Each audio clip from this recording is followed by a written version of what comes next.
कल्पना गर्नुहोस्, वैदिक वाङ्मयको त्यो असीमित ज्ञान भण्डार जुन छरपष्ट थियो, कसले दियो होला त्यसलाई व्यवस्थित आकार? कसले प्रवाहित गर्यो होला ज्ञानको त्यो अनवरत गङ्गा जसले आजसम्म पनि हाम्रो सनातन सभ्यतालाई सिञ्चित गरिरहेको छ? को हुनुहुन्थ्यो होला ती परम गुरु जसको ज्ञान र साधना नहुँदो हो त हाम्रो धर्म, दर्शन र इतिहासको पाना नै अधुरो हुन्थ्यो। आजको कथा तिनै महापुरुषको हो जसलाई हामी भगवान विष्णुको साक्षात् अंशावतार मान्छौँ।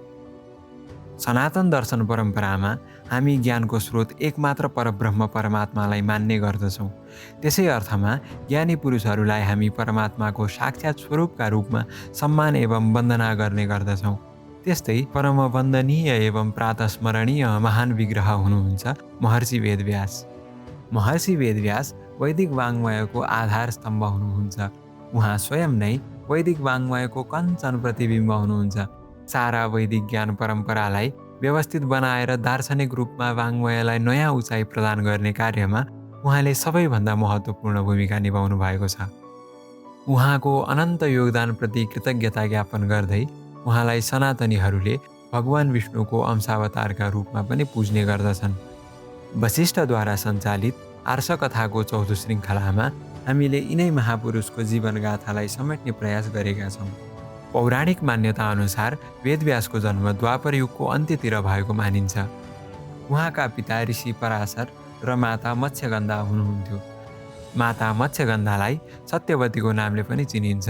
महर्षि वेदव्यासको जन्म आषाढ महिनाको शुक्ल पूर्णिमाका दिन भएको हो। उहाँको जन्मस्थानको विषयमा धेरै मतहरू भेटिन्छन्, तर सर्वसम्मत एवं प्रामाणिक मतलाई हेर्ने हो भने महर्षि वेदव्यासको जन्म नेपालको तनहुँ जिल्लामा अवस्थित दमौलीमा भएको थियो। कृष्णा गण्डकीको लगभग नजिकको क्षेत्रमा रहेको कुनै टापुमा जन्मनु भएकाले उहाँलाई कृष्णद्वैपायन पनि भनिन्छ। राष्ट्रगुरु योगी नरहरिनाथले गर्नुभएको महत्त्वपूर्ण अनुसन्धानपछि यो कुरा अझ दरिलो रूपमा पुष्टि भएको हो।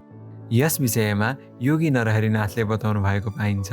दमौली जन्मा बदरी वनस्थो व्यासो मुनि सत्यवती सुतश्च पराशरात्मा सरिदन्तकाले चिरम चकारात्र तपस्तपस्वी। महर्षि वेदव्यासको जन्म यसै पावन भूमिमा भएको विश्वासका आधारमा नै सो ठाउँको स्थानीय पालिकालाई व्यास नगरपालिका भनेर नामाकरण गरिएको छ। महर्षि वेदव्यासको उपदेशले प्रत्यक्ष एवं परोक्ष रूपमा संसारका हरेक प्राणीहरू आलोकित भइरहेका छन्। त्यसैले उहाँलाई हामी सबैले परम गुरुका रूपमा श्रद्धा गर्दछौँ। त्यसैको फलस्वरूप उहाँको भौतिक शरीरको प्राकट्य दिवसलाई व्यास जयन्ती मात्र नभनेर गुरु पूर्णिमाका रूपमा पनि मनाउने परम्परा रहिआएको छ। हामी सबैले यस दिन आफ्ना आचार्य एवं गुरुजनहरूको पूजन तथा सम्मान गर्ने गरेका छौँ। महर्षि वेदव्यासको प्राकट्य नेपालमा हुनु आफैमा एउटा अलौकिक घटना नहोला, तर उहाँले नेपालका गुफा कन्दरामा साधना गरेर समग्र वाङ्मयलाई गर्नुभएको सेवा अतुलनीय छ।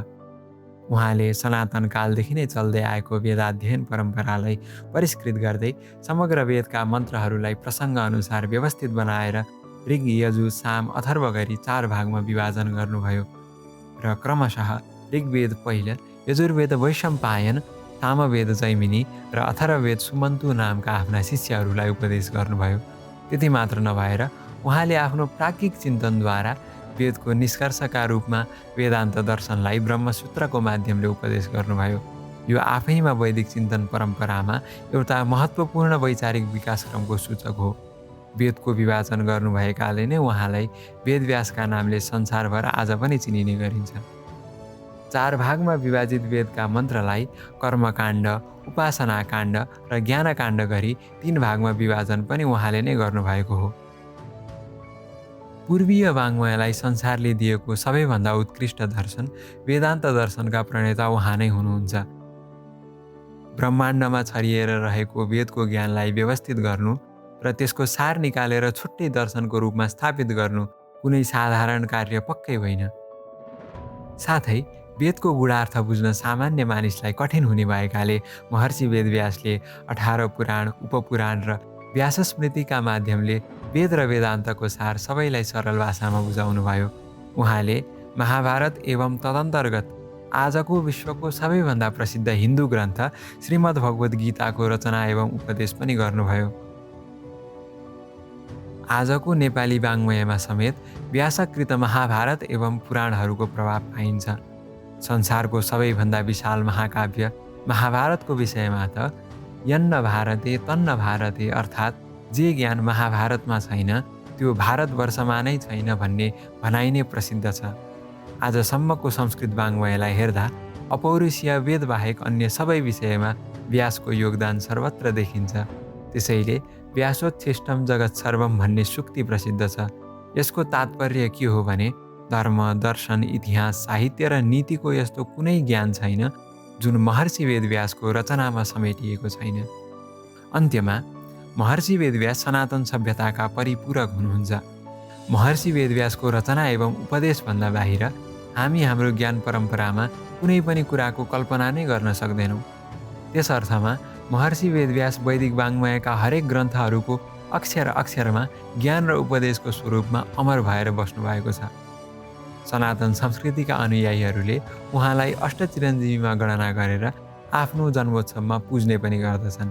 त्यसैले उहाँ सनातनीहरूका लागि एउटा आस्थाको केन्द्र पनि हुनुहुन्छ। महर्षि वेदव्यास जस्ता महान व्यक्तित्वहरूको जन्मभूमि एवं तपोभूमि यिनै नेपालका हिमशिखर र नदीका किनार हुनु हामी नेपालीहरूका लागि गौरवको विषय हो। यस्ता महर्षिहरूको कथाले हामीमा हाम्रो धर्म संस्कृतिबारे जान्ने उत्साह र ऊर्जाको सञ्चार अवश्य हुनेछ।